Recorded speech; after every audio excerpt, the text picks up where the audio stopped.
Quiz माइन्डोमा तपाईहरुलाई स्वागत छ। हाम्रो पछिल्लो भिडियोमा तपाईले देखाउनु भएको मायाकै कारण हामीले तपाईहरुको लागि फेरि पनि लिएर आइसकेका छौं केस्ट नेपाली सङ पार्ट 2, जहाँ तपाईले नेपालका चर्चित पुराना गीतहरुलाई इमोजीको थ्रुबाट चिन्नु पर्नेछ। जहाँ हामीले तपाईहरुको लागि 20 वटा प्रश्न ल्याएका छौं। उक्त प्रश्नको सही उत्तर दिनको लागि तपाईसँग हुनेछ 10 सेकेन्ड र प्रत्येक सही उत्तरको तपाईले पाउनुहुनेछ 1 पोइन्ट। आउनुस ढिला नगरी लागौं भिडियोतर्फ। स्क्रिनमा दिइरहेका यी 3 इमोजीहरुले कुन नेपाली गीतलाई संकेत गर्दछन्?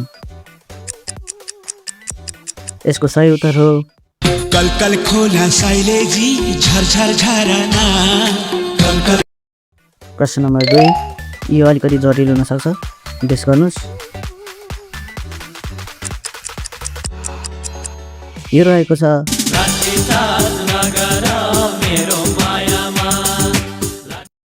प्रश्न नम्बर 3,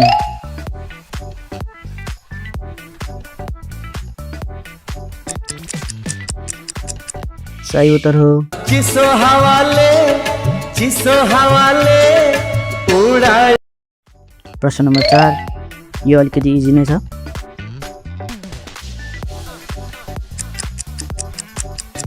यो रहेको छ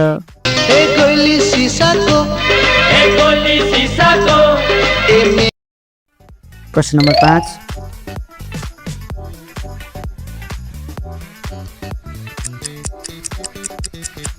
सही उत्तर हो सुनकै चुरा न सकेनी। प्रश्न नम्बर 6, यो अलिकति ट्रिकी छ, गेस गर्नु होला। यसको सही उत्तर हो पहाडको माथि माथि घुम्दै उडेर। प्रश्न नम्बर 7,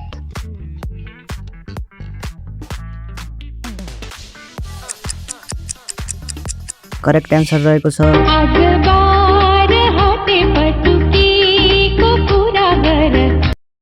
प्रश्न नम्बर 8, भन्नुहोस् यो कुन चाहिँ नेपाली गीत हो?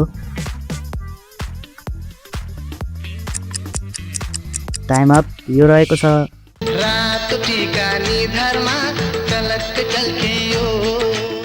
लागौं प्रश्न नम्बर 9 तर्फ, गेस गर्नु होला यसको पनि।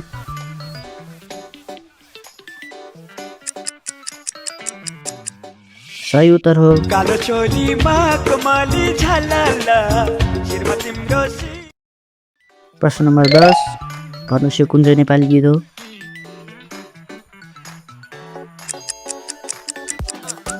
यो रहेको छ ढुङ्गनाको धुनमा डाँडा पारी जुनमा मन। प्रश्न नम्बर 11, गेस गर्नु होला यसको पनि।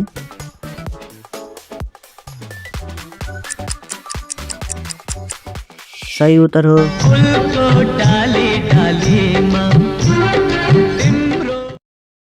प्रश्न नम्बर 12, यो निकै नै चर्चित गीत रहेको छ। सायद स्कुल कलेजको प्रोग्राममा तपाईले सुन्नुभएको नै होला। यो रहेको छ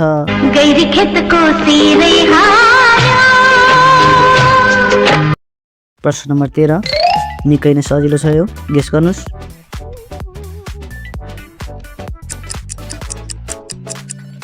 सही उत्तर हो मखमली पछौरीले सानु। प्रश्न नम्बर 14,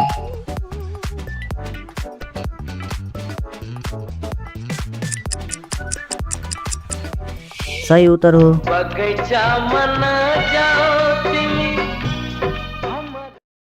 प्रश्न नम्बर 15, स्क्रिनमा दिइरहेका यी 2 इमोजीहरूले कुन चाहिँ गीतलाई संकेत गर्दछन्? ध्यानपूर्वक सोच्नु होला।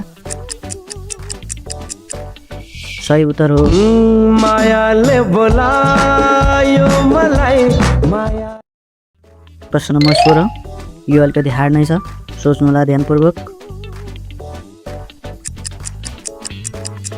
सही उत्तर रहेको छ सुन कथा एउटा गीत मेरो। प्रश्न नम्बर 17, यी 3 इमोजीहरूले निकै नै चर्चित गीतलाई संकेत गर्दछन्। भन्नुहोस् यो कुन गीत हो? सही उत्तर रहेको छ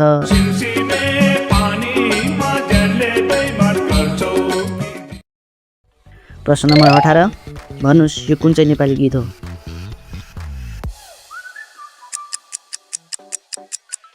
सही उत्तर हो चरीको घर गुडैमा भए। प्रश्न नम्बर 19 गेस गर्नुस् यो पनि।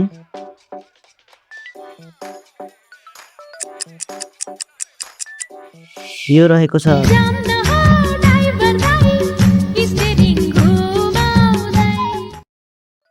प्रश्न नम्बर 20 अन्तिम प्रश्न। भन्नुस् यो कुन चाहिँ नेपाली गीत हो?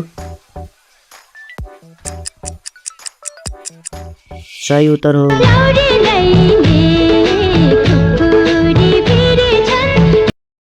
साथीहरु, भिडियोलाई अन्तिमसम्म हेरिदिनु भएकोमा तपाईहरुलाई धन्यवाद। भिडियो मन परेमा भिडियोलाई लाइक, शेयर अनि च्यानललाई सब्स्क्राइब गरी बेल नोटिफिकेसन पनि अन गरिदिनु होला। साथै तपाईले कतिवटा प्रश्नको सही उत्तर दिनुभयो त्यो पनि कमेन्टमा उल्लेख गरिदिनु होला।